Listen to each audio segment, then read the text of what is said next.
Hello guys, Orange Sherbet here, and I'm going to tell you a story today about one of the dumbest things that I ever did. Okay, and it all kind of makes sense or not, depending. But the game that you're seeing me play in the background there is APB Reloaded, testing some Shadow Play recording, and this is the holiday event. If you want to check it out right now, you can. It's APB Reloaded on Steam, free to play, all that good stuff. So we'll jump into the story, and I guess I'm gonna leave the names and situations out just in case. But I mean, it's been like 12 years, almost 13 years since this happened.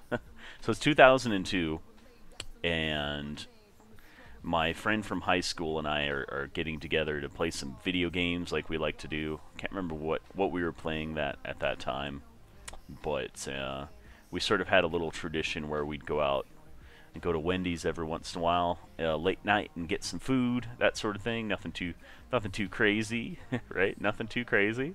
So he was always a reserved person. I'd always try to do things to kind of get him to break out of his shell, and he was always into um,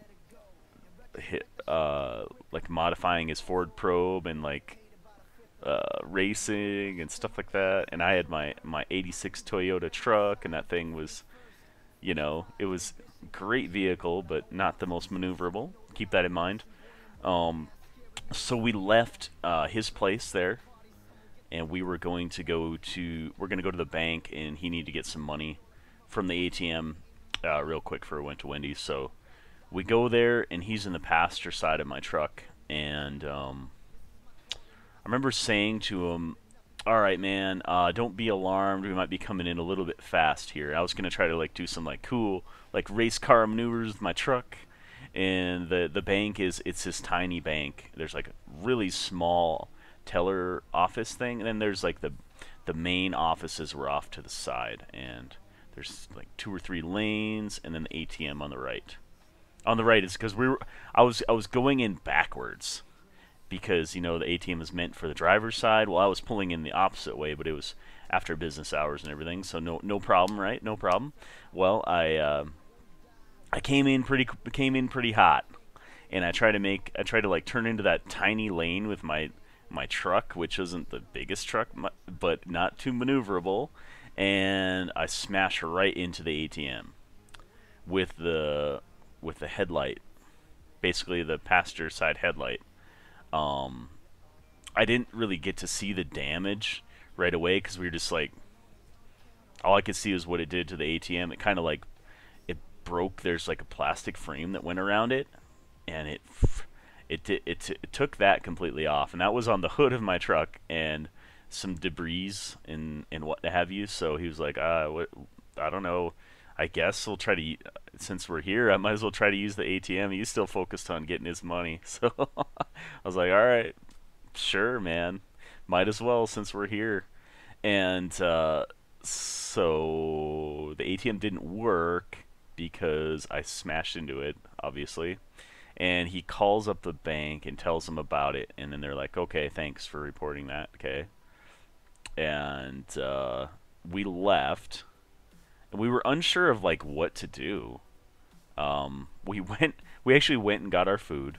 Then we went home, and we didn't tell anybody else at his place because we're like, well, I don't know what we're gonna do. We figured, oh, we better call the cops and tell them what happened because we're like, there's no way, like, there's no way we're like gonna get away with this, right? I mean, obviously we did some damage to something, and it's yeah, wow.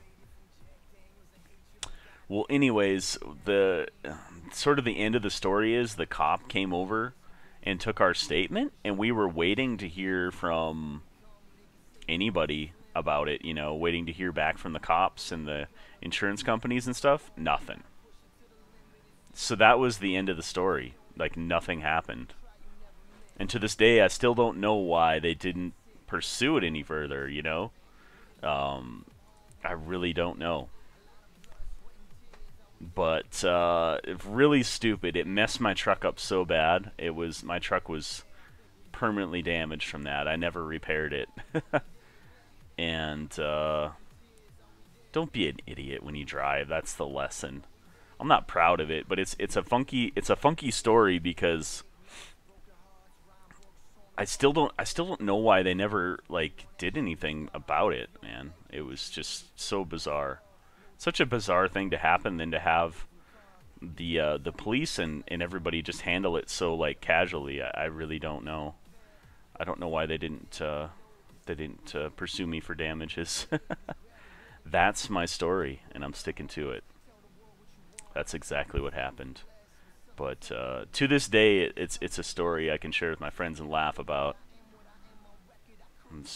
My nickname was Extreme back then for whatever reason, just because the dumb situations I'd get myself into. I've got more stories like that I can tell you guys here in the future.